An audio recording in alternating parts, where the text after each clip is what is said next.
হরে কৃষ্ণ ভক্তগণ, আজ 14ই মার্চ হোলির দিনে চন্দ্রগ্রহণ হতে চলেছে। এটি হবে পূর্ণগ্রাস চন্দ্রগ্রহণ। গ্রহণ শুরুর সময় থেকে চাঁদ হয়ে উঠবে রক্তবর্ণ, তাই এই গ্রহণের চাঁদকে ব্লাড মুন হিসেবে উল্লেখ করা হয়েছে। তো বন্ধুরা, আজ হোলির দিন বছরের প্রথম চন্দ্রগ্রহণ কখন শুরু হবে, ভারতে ও বাংলাদেশে এই চন্দ্রগ্রহণ দেখা যাবে কিনা, এর প্রভাব কি, সাথে গর্ভবতী মহিলাদের ও সকল মানুষের করণীয় কি, সেই সমস্ত কিছু আজকের ভিডিও থেকে আমরা জেনে নেব। তো অবশ্যই ভিডিওটি আপনারা সম্পূর্ণ দেখতে থাকুন। জ্যোতিষশাস্ত্র অনুসারে কেতুর কারণে এই গ্রহণ ঘটতে চলেছে। শুধু তাই নয়, অনেকেই বিশ্বাস করেন যে রাহু এবং কেতু যখন চাঁদকে ক্রাশ করার চেষ্টা করেন তখনই চন্দ্রগ্রহণ হয়। 2025 সালে বছরের প্রথম চন্দ্রগ্রহণ পড়েছে আজ 14ই মার্চ শুক্রবার, এবং আজ মহা আনন্দের উৎসব হোলির দোল উৎসব পালিত হচ্ছে। তো ভক্তবৃন্দগণ, ভারতের সময় অনুযায়ী 14ই মার্চ শুক্রবার হোলির দিন সকাল 10টা 39 গ্রহণ শুরু হবে, যা 14ই মার্চ দুপুর 2টা 18 সমাপ্তি হবে এই গ্রহণ।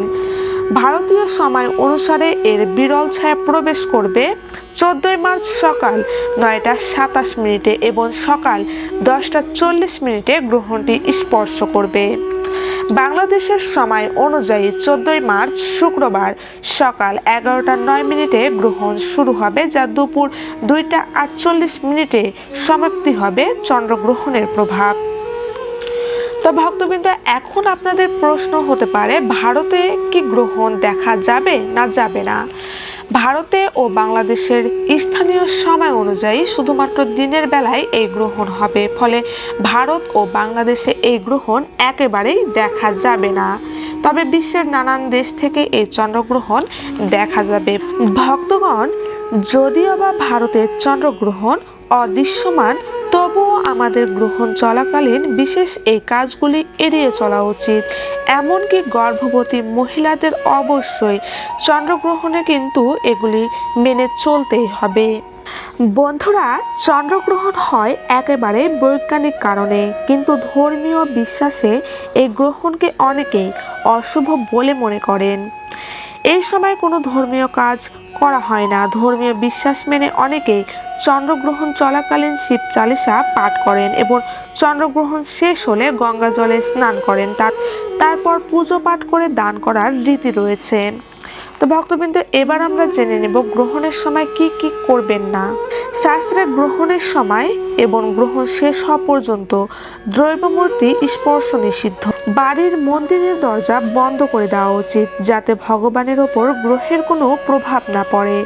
সূতককাল এবং গ্রহণের সময় অশুভ শক্তির ক্ষমতা বহুগুণ বৃদ্ধি পায়, তাই এই সময় নির্জন স্থান বা শ্মশানে যাওয়া উচিত নয়। সূতক লাগার পর কোনো শুভ কাজ করবেন না। গ্রহণের সময় চুল এবং নখ কাটবেন না। এছাড়া ভোজন বা জল গ্রহণও অনুচিত।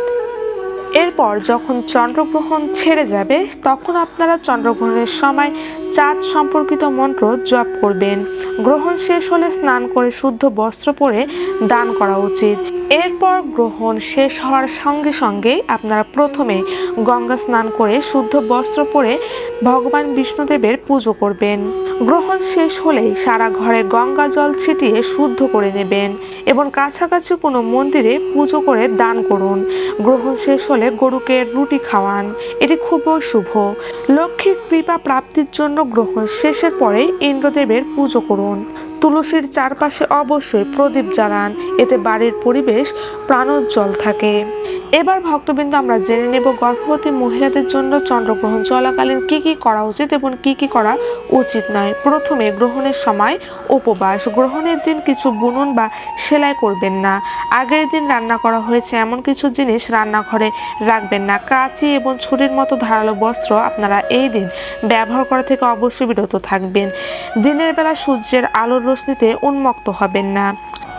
এই দিন গ্রহণ চলাকালীন আপনারা ঘর থেকে বেরোবেন না। ঘর ও জানলা এই দিন অবশ্যই লাগিয়ে রাখবেন। গ্রহণের সময় ঘরের বাইরে অবশ্যই কিন্তু আপনারা বেরোবেন না। গর্ভবতী হলে হাত পা মুড়ে বা বেঁকে ঘুমাবেন না। গ্রহণের সময় শরীর সোজা রেখে ঘুমানোর চেষ্টা করুন।